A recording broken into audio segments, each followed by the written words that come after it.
Hi, beautiful one. Welcome home. Today we're going to talk about forgiveness, compassion, and the human experience. How do we balance all of that? How do we honor ourselves while opening to the universe?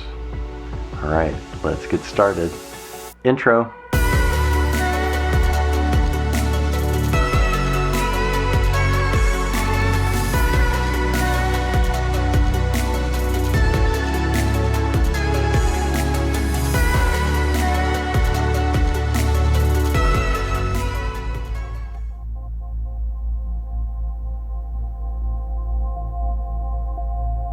This is my girl Gabriella.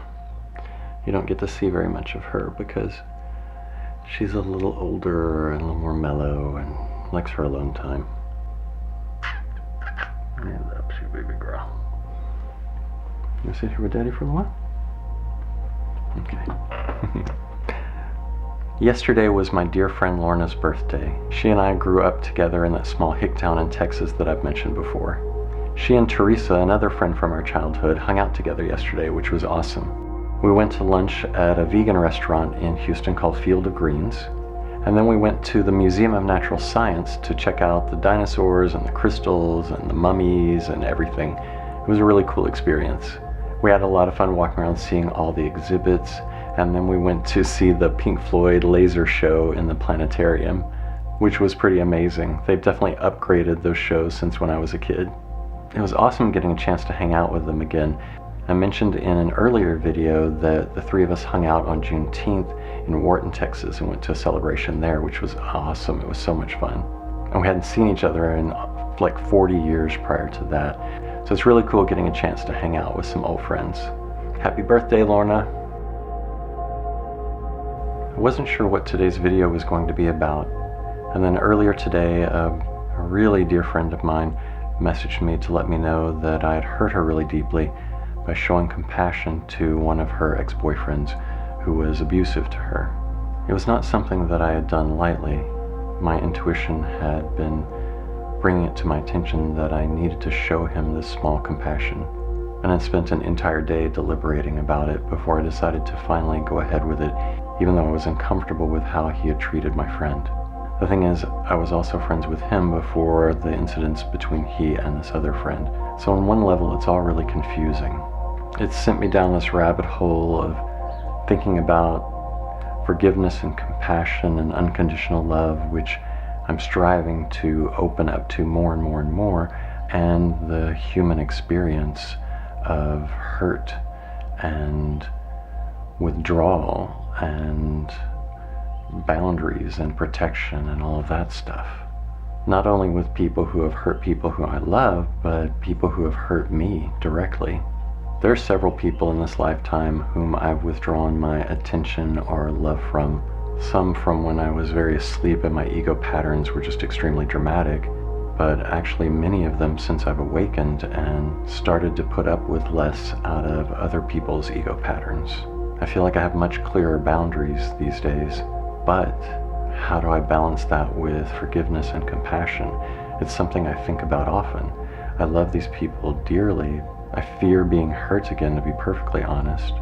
Yet I feel a connection and a commitment with them to help them awaken beyond their ego patterns and be able to be so much more of their true selves. Yet how do I get the personal fear and hurt out of the way so that I can accomplish helping them? And how do I help them in a way that doesn't open me up for hurt? Or maybe it does open me up for hurt, but I learn to not be hurt through that experience anymore. I don't really know. I feel like there's two paths ahead with these relationships in my life. I either keep myself distanced, or I push through the fear and be really radically honest with them about my experience and see what happens.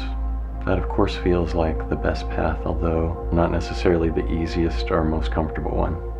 I also think an important aspect of this whole human experience is to not go into victimhood, to be able to process the feelings, be able to communicate honestly and clearly, establish boundaries as needed, move them as needed, but not ever allow myself to feel like a victim, which is something that each of these relationships has triggered in me.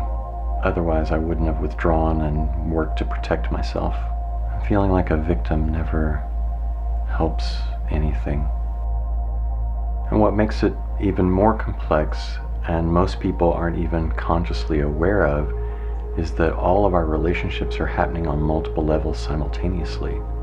There's the personality structures, who people think that they are, and then there's the ego patterns that are a part of those personality structures that are working to achieve dominance and a strong sense of self. There also seems to be a level of being which is like the individual spark of consciousness that carries through lifetime after lifetime, working out its lessons of experience through the personality structure in each life. Then there's the one true self which everyone is, and the awake awareness that's looking out of everyone's eyes. So there's all these levels of communication and connection and relationship that are occurring.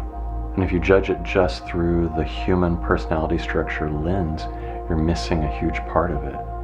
Yet that's what we all do until we learn to open up enough. When I interact with a person, I feel all these different levels kind of weaving in and out of my conscious awareness. I see them as their personality structure, as the person they are in this lifetime. I see their ego patterns that are working to achieve the ego patterns' goals.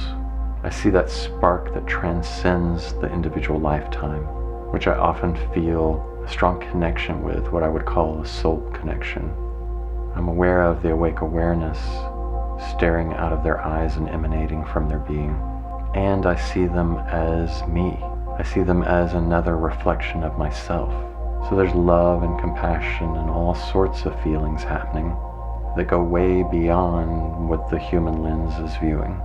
And I feel it's important for us to take all of that into consideration in every one of our relationships, to help us reach greater levels of forgiveness and compassion here within our human experience.